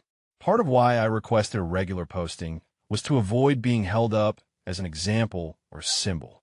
I did not want my service to be about proving points regarding gender or breaking barriers. I just wanted to serve effectively without the weight of expectation." Harrison's expression showed understanding born from experience. "Lieutenant, I respect that desire more than you might realize. But here is the reality. The moment you demonstrated your capabilities during that training exercise, you lost the option of serving anonymously. Word has already spread beyond this base. Other female soldiers are hearing about the lieutenant with classified special operations background who is teaching combat techniques at FOB Sentinel. Whether you accept my offer or stay in your current position, you have already become the symbol you were trying to avoid. The truth of his statement hit Kira with uncomfortable clarity. She had revealed her capabilities in response to Captain Holloway's provocation, and that revelation had consequences she could not undo. Trying to retreat back into anonymity now would mean denying opportunities that could benefit soldiers across the brigade while simultaneously disappointing those who had already invested hope in what her presence represented. "How much time do I have to decide?" she asked. Harrison checked his watch. "I will be on base for another 6 hours conducting the full inspection. Give me your answer before I depart. This is not a decision that should be rushed, but it is also not one that benefits from extended deliberation. You know what the right choice is, Lieutenant. The question is whether you are ready to accept it." The colonel stood, indicating the meeting was concluded for now. "Captain Holloway, please ensure Lieutenant Navarro has time to consider the offer without interference from normal duties. And Lieutenant, if you want to discuss this further or have additional questions, my staff knows to make me available immediately." After Harrison departed, Holloway remained behind. The captain looked at Kira with an expression mixing respect, regret, and something that might have been admiration. "Phantom," he said quietly, using her classified call sign for the first time. "I cannot even begin to apologize adequately for how I treated you when you first arrived. I made assumptions based on prejudice and nearly created a situation that would have been disastrous if you had not shown restraint beyond anything I deserved." Kira studied him, seeing genuine remorse rather than just embarrassment at being proven wrong. "Captain, what matters now is not what happened 3 weeks ago, but what happens going forward. You have shown real growth and willingness to change. That counts for more than perfect initial behavior." Holloway nodded gratefully, then continued. "For what it is worth, I think you should accept the colonel's offer. Not because of what it means symbolically, though that matters too, but because you have a gift for teaching that goes beyond just technical expertise. You helped me understand concepts in 3 training sessions that I had been struggling with for years. Imagine that impact scaled across the entire brigade." After Holloway left, Kira walked out into the desert heat and found herself heading toward the training area where she had conducted her sessions. Several soldiers were practicing techniques she had taught them, working through combinations and positional adjustments without her direct supervision. Private Torres was instructing Private Vaughn on proper foot positioning, demonstrating the technique with confidence that had been completely absent when Kira had first arrived at the base. "Lieutenant Navarro," Torres called out when she noticed Kira watching. "We were just working on the structural breaks from last session. Want to check our form?" Kira joined them on the mats, providing small corrections and encouragement. As she worked with the 2 young soldiers, she felt something shift inside her, a recognition that perhaps Colonel Harrison was right. She could not serve anonymously anymore, and trying to do so meant turning away from opportunities to make genuine impact. The question was not whether she would be a symbol or representative figure. The question was what kind of symbol she would be and what she would represent. After the practice session concluded, Kira returned to her quarters and pulled out a photo she kept in her personal effects. It showed her team from Operation Sandviper, 5 soldiers standing together in full gear at a classified location. 3 of those soldiers had not survived the mission. She had carried survivors' guilt for months, questioning every decision she had made during those terrible hours when everything had gone wrong. But looking at their faces now, she thought about what they would have wanted. They would have wanted their sacrifice to mean something, to contribute to making future soldiers more capable and better prepared.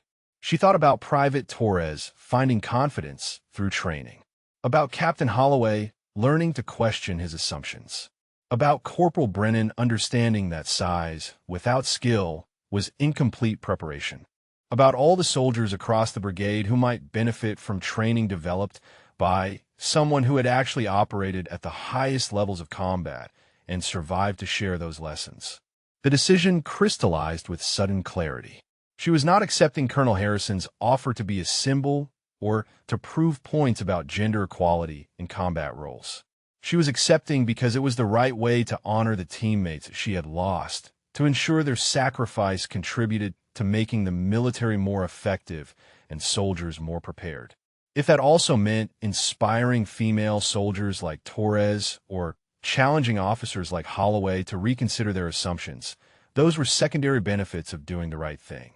Kira found Colonel Harrison in the operations center reviewing unit readiness reports with senior staff.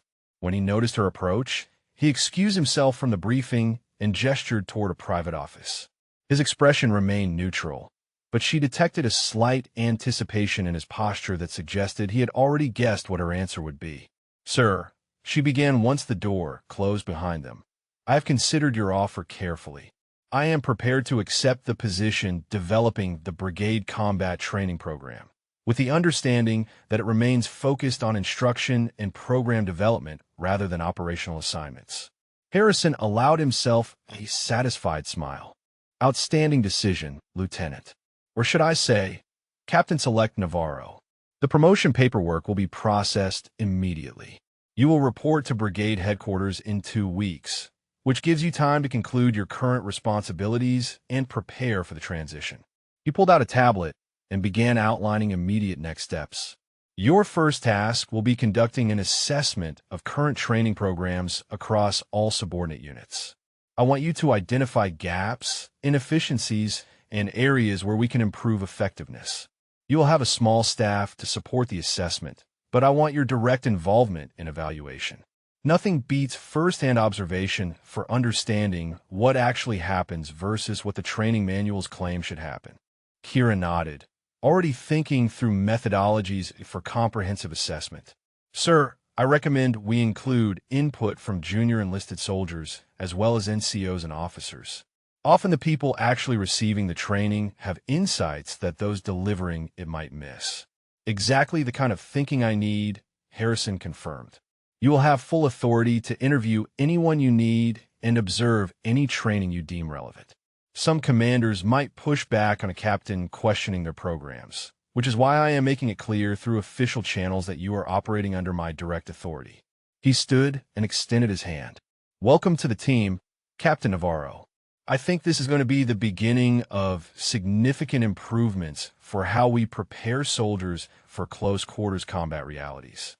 After finalizing details with Colonel Harrison, Kira returned to her unit area, where word of her impending departure had already begun to spread through the informal communication networks that made military bases function. Soldiers approached throughout the afternoon, some congratulating her on the promotion, others expressing disappointment that she would be leaving FOB Sentinel just when her training program was gaining momentum. Private Torres found her during the evening meal, her expression mixing pride with concern. "Ma'am, I heard you're being transferred to brigade headquarters. Is it true you are going to be developing training programs for the entire brigade?" "It is true," Kira confirmed.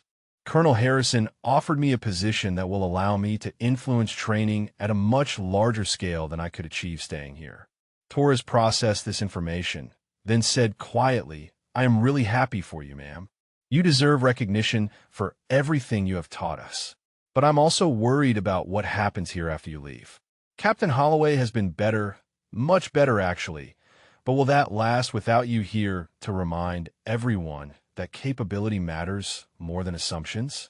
Kira set down her meal tray and gave Torres her full attention. "That is a valid concern, Private, but here's what I have learned over the past few weeks. Real change does not depend on one person being present. It depends on enough people understanding the principles and having the courage to uphold them. Captain Holloway changed not because I demonstrated superior skills, but because he chose to question his assumptions and grow as a leader." She paused, then continued with conviction. "You in Private Vaughn and every other soldier who has trained over these past weeks, you have all shown that capability transcends the categories people try to force us into. The training will continue. Sergeant Chun has agreed to lead the sessions using the curriculum I developed. But more importantly, you all now know what you are capable of. That knowledge does not disappear when I leave." Torres nodded. seeming to draw strength from Kira's words. "Thank you, ma'am, for everything you have taught us, but also for showing us that it is possible to serve at the highest levels while still being who we are." The next 2 weeks passed with remarkable speed as Kira prepared for her transition. She worked with Sergeant Chun to document training methodologies and create instructor guides that would allow the program to continue after her departure. She conducted final training sessions where soldiers demonstrated remarkable progress, their confidence and technical execution far exceeding what she had observed during her first week at the base. Captain Holloway organized a formal transfer ceremony, a gesture that surprised Kira given the complicated history between them. The entire unit assembled in the main courtyard as the sun began its descent toward the horizon, painting the desert in those rich colors that made even this harsh environment beautiful for brief moments. Holloway stood before the formation and addressed the assembled soldiers. It is customary during transfer ceremonies to highlight an officer's accomplishments and contributions to the unit. Captain Navarro's official record includes elements I am not authorized to discuss, but what I can tell you is that her time with us has fundamentally changed this unit for the better. He paused, choosing his words with obvious care. When Captain Navarro first arrived, I made assumptions based on incomplete information and personal bias. I questioned whether she belonged here, whether any woman truly belonged in combat roles. She could have confronted those assumptions directly, could have used her considerable skills and background to prove me wrong through force. Instead, she chose a more difficult path. She showed restraint when I pushed her beyond reasonable limits. She taught when she could have judged. She gave me and this entire unit the opportunity to grow and change. The assembled soldiers listened in complete silence, understanding they were witnessing something rare. A senior officer admitting fault and growth in front of his entire command. Holloway continued, his voice carrying conviction. Captain Navarro taught us that capability cannot be predicted by appearance or assumption. That excellence comes from dedication and training rather than physical attributes. That true strength includes the wisdom to know when not to use it. These lessons will remain with this unit long after she has moved to her new assignment. He turned to face Kira directly. "Captain Navarro, on behalf of this entire unit, thank you for your service here and for making us all better soldiers and better people. We wish you every success in your new position, though I suspect you do not need our wishes. You will succeed because that is what you do." The formation was dismissed, and soldiers approached to offer individual farewells. Corporal Brennan shook her hand with genuine warmth, thanking her for teaching him that size without skill was incomplete preparation. Private Vaughn expressed appreciation for building her confidence. Sergeant Chin simply nodded with the understanding that passed between professionals who recognized each other's worth. Private Torres waited until most others had departed before approaching. She stood at attention initially, but Kira gestured for her to relax. "I just wanted to say," Torres began, her voice thick with emotion, "that you changed my life, ma'am. Before you arrived, I was questioning whether I had made a mistake joining the Army, whether I could actually handle everything that combat roles demanded. Watching you handle Captain Holloway, learning from your training sessions, seeing what real capability looks like, it showed me that I belong here just as much as anyone else." Kira felt the weight of that statement, understanding that her impact had extended far beyond just teaching combat techniques. "You always belonged here, Private Torres. I just helped you recognize what was already true. The capability was always there. You just needed permission to believe in it." That evening, as Kira packed her personal effects in preparation for departure, she reflected on the unexpected journey that had brought her from trying to serve anonymously to accepting a position that would place her training philosophy at the center of brigade-level programs. She thought about the teammates lost in Yemen, about the guilt she had carried and the desire to escape the weight of specialized operations. She realized now that escape had never been the right goal. Integration was what she needed, finding ways to honor what she had experienced while building something positive for the future. She pulled out the photo of her old team one final time, studying the faces of soldiers who would never grow old, never see how their sacrifice had contributed to making others stronger and more prepared. "I'm doing this for you," she whispered to the image. "Making sure your loss means something beyond grief and regret. Making sure future soldiers are better prepared because of what we learned together." The next morning, Kira departed FOB Sentinel in a convoy heading toward brigade headquarters. As the base disappeared behind her in the desert haze, she felt something she had not experienced in months. Not peace exactly, but purpose, a sense that the path forward, while different from what she had planned, was perhaps exactly what she needed. She was no longer running from her past or trying to hide her capabilities. She was integrating both into a role that could genuinely make a difference. 6 months had passed since Captain Kira Navarro had accepted Colonel Harrison's offer and begun developing the brigade combat training program. The assessment phase had revealed exactly what she had suspected: significant gaps between what training manuals prescribed and what soldiers actually needed for close quarters combat effectiveness. She had spent countless hours observing training sessions across multiple units, interviewing soldiers from private to colonel, and synthesizing her operational experience with evidence-based instructional design. The result was a comprehensive program that emphasized practical skills over traditional approaches, principles over memorized techniques, and accessible instruction over demonstrations of exceptional ability. The program had been piloted at 3 units with remarkable results. Soldiers showed measurable improvement in both technical execution and tactical decision-making. More significantly, the training had begun changing cultural attitudes about capability and performance standards.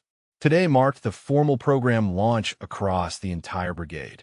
Captain Navarro stood in the main briefing auditorium at brigade headquarters, preparing to present to an assembly of company and battalion commanders who would be responsible for implementing the new training standards. She felt the familiar pre-mission tension that had preceded operations in her previous life, the heightened awareness that came from knowing the next few hours would determine whether months of work would succeed or fail.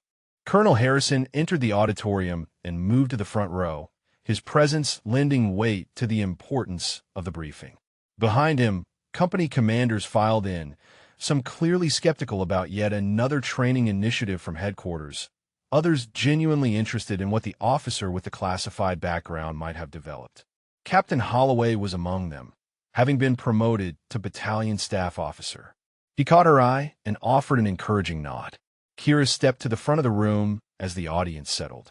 "Good morning," she began, her voice carrying clearly without need for projection. "Thank you all for taking time from your busy schedules to attend this briefing. Over the next hour, I'm going to present a new approach to close quarters combat training that I believe will significantly improve how we prepare soldiers for real-world engagements." She activated the presentation display, showing video footage from her assessment phase.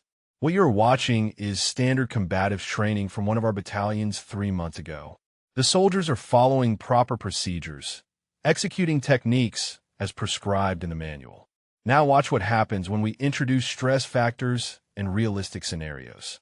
The video showed the same soldiers struggling to apply techniques under pressure, their carefully practiced movements breaking down when faced with aggressive resistance or unexpected situations.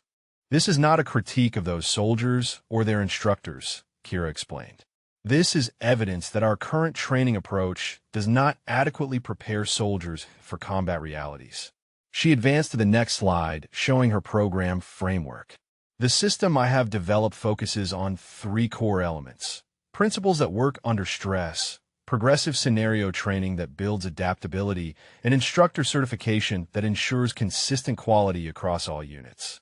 This is not about teaching everyone to fight like special operations personnel. This is about giving every soldier fundamental skills that will function when everything else fails." For the next 40 minutes, Kira walked through the program components, showing video evidence of pilot unit results, explaining the theoretical foundation behind her methodologies, and addressing practical implementation concerns. She watched the commanders' faces shift from skepticism to interest as they recognized the difference between her approach and typical headquarters initiatives disconnected from ground truth. A battalion commander raised his hand. Captain Navarro, your results from the pilot units are impressive, but I am concerned about instructor qualification. Most of our combatives instructors have been teaching the standard curriculum for years. Are you suggesting their experience is inadequate? Kira had anticipated this question and welcomed the opportunity to address it directly. Not inadequate, sir, but potentially limited by what they were taught to teach. The instructor certification component of this program is designed to enhance their existing skills with updated methodologies. I have personally worked with instructors from 2 of the pilot units, and they have been enthusiastic about the new approaches once they see the improved results. Another commander spoke up. I served with special operations units during my last deployment, and some of what you were showing looks like techniques from specialized schools that take months to complete. How do you expect regular infantry soldiers to master these skills in standard training cycles? That is exactly the right question, sir, Kira replied. The key is not teaching all the techniques from specialized schools. The key is identifying the principles that make those techniques effective and teaching those principles in accessible ways. A regular infantry soldier does not need to execute techniques at the same speed or precision as a special operations veteran. They need to understand the fundamental concepts well enough to apply them under stress. That is what this program delivers. Colonel Harrison stood and addressed the assembled commanders. I have observed Captain Navarro's instruction personally and reviewed the pilot unit results extensively. This program represents a significant improvement over our current approach. More importantly, it is developed by someone who has actually applied these techniques in combat situations most of us will never face. I am directing full implementation across the brigade with timeline and resource allocation as outlined in your briefing packets. The formal presentation concluded, but commanders approached individually with specific questions about implementation at their units. Kira spent the next 2 hours discussing details, addressing concerns, and building the relationships that would be essential for successful program adoption. Captain Holloway waited until others had dispersed before approaching. Outstanding briefing, Captain, he said with genuine admiration. You made a compelling case while remaining humble about your own capabilities. That is a difficult balance to achieve. Thank you, sir, Kira replied. I learned from watching my mistakes at FOB Sentinel that people respond better to practical demonstrations than to assertions of expertise. Holloway smiled ruefully. You mean you learned from watching my mistakes? I am grateful you handled that situation with more grace than I deserved. He paused, then continued. I wanted you to know that the training program at Sentinel is still going strong. Sergeant Chun has done excellent work continuing what you started. Private Torres just earned her instructor certification and is teaching sessions now. She specifically requested to be part of implementing your brigade program when it reaches our battalion. That brought a genuine smile to Kira's face. Torres earned that certification through her own dedication. I am proud of her, but not surprised. She always had the capability. She just needed confidence to match it. As evening approached and the headquarters building emptied, Kira found herself in her office reviewing feedback from the day's briefing. The response had been overwhelmingly positive, with commanders expressing genuine enthusiasm for implementation. She felt satisfaction at the prospect of her program influencing training across thousands of soldiers, knowing that the principles she had learned through years of specialized operations would now benefit personnel who would never know the full extent of her background. Her thoughts were interrupted by a knock on the doorframe. Colonel Harrison entered carrying 2 cups of coffee. Thought you might need this after the day you have had, he said, handing her one of the cups. That briefing was exactly what I hoped for when I offered you this position. You connected operational experience with practical instruction in ways that resonated with commanders who have heard too many headquarters initiatives disconnected from reality. Kira accepted the coffee gratefully. Thank you, sir. I'm cautiously optimistic about implementation, though I know the real test will be how the program performs once it reaches company level and below. Harrison settled into a chair across from her desk. I wanted to share something with you, Captain. I received a message today from the commander of your old unit. Word has spread through certain circles about what you're doing here, about how you have taken operational experience and transformed it into training that benefits the conventional force. He wanted me to tell you that your old teammates will be proud of what you have accomplished. The words hit Kira with unexpected emotional weight. She had spent months trying to honor the memory of teammates lost in Yemen, wondering if stepping away from specialized operations meant abandoning their legacy. To hear that her current work was recognized as honoring rather than abandoning that legacy brought a sense of validation she had not realized she needed. If this story moved you, share your thoughts about what resonated most with you. Have you witnessed someone reveal hidden strength when pushed to their limits, or seen someone transform challenge into opportunity to help others? Drop a comment and let us know your favorite moment from Kira's journey, or tell us about similar courage you have witnessed in your own life. Thank you for sharing that, sir, Kira said quietly. There were times over these past months when I questioned whether I had made the right choice, whether stepping away from operational assignments meant I was somehow failing to live up to what my teammates sacrificed for. Harrison shook his head firmly. You are honoring their sacrifice by making sure future soldiers are better prepared, by sharing knowledge that will save lives across this entire brigade and potentially beyond. That is not failure, Captain. That is exactly how loss should be transformed into lasting impact. As Colonel Harrison departed, Kira stood at her office window, looking out over the brigade headquarters compound.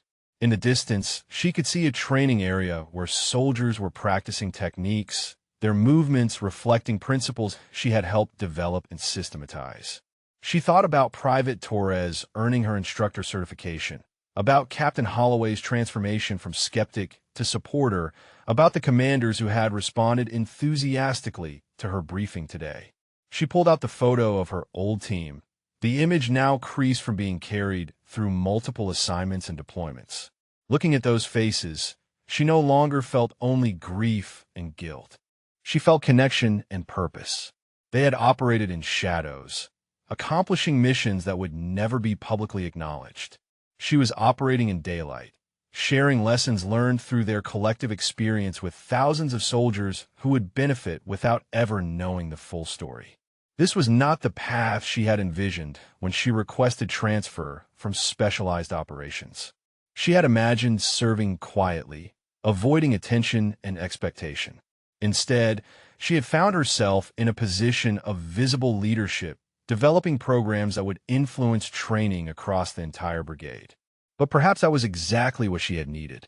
Not escape from her past, but integration of it into work that honored what she and her teammates had experienced together. The desert sunset painted the sky in brilliant colors, and Kira allowed herself a moment of peace. She was no longer running from who she had been or trying to hide capabilities earned through years of specialized training.